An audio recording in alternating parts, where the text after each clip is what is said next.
তোমার মতো পুরুষার্থহীন পুরুষের সাথে আমি সংসার করতে চাই না তিশান।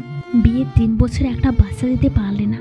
তোমাকে ভালোবেসে বিয়ে করা আমার জীবনের সবচেয়ে বড় ভুল। মা বাবাকে যে কত কষ্ট করে রাজি করেছিলাম যে আমি তিশানকে ভালোবাসি।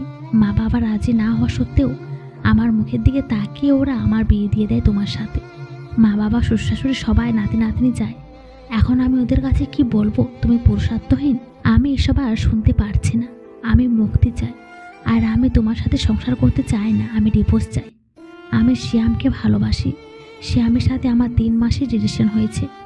তোমাকে ডিভোর্স দিয়ে আমি শ্যামকে বিয়ে করব?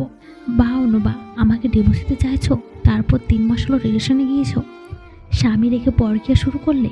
তুমি যেহেতু ডিভোর্স চাইছো, তবে যাই হোক না কেন, কোনো বেঈমানের সাথে আমি সংসার করতে চাই না। আর আমি পুরুষার্থহীন না। সেদিন আমরা যখন ডাক্তারের কাছে গিয়েছিলাম, ডাক্তার রিপোর্ট দিয়েছিল সমস্যাটা আমার না, সমস্যাটা তোমার। আর সেটা জরায়ুতে, যার কারণে তুমি কখনো মা হতে পারবে না। আর তুমি যেদিন রিপোর্ট দিতে চেয়েছিলে, তুমি কষ্ট পাবে বলে আমি দেখাইনি। আর তুমি ভেবে নিলে সমস্যা আমার। তুমি ঠিক সিদ্ধান্ত নিয়েছো অনু। তোমাকে ডিভোর্স দেওয়া উচিত অনু। আমি বুঝতে পারিনি তিশান, আমাকে মাফ করে দাও প্লিজ। আর আমি শ্যামকে কখনো ভালোবাসতে চাইনি। ও আমাকে কিভাবে যে প্রেমের ফাঁদে ফেলে দিয়েছে, আমাকে মাফ করে দিও তিশান প্লিজ। তুমি আর একটা কথাও বলবা না অনু। তুমি এখন আমার ভাষা থেকে বের হয়ে যাবে। তোমার ডিভোর্স লেটার তুমি পেয়ে যাবে।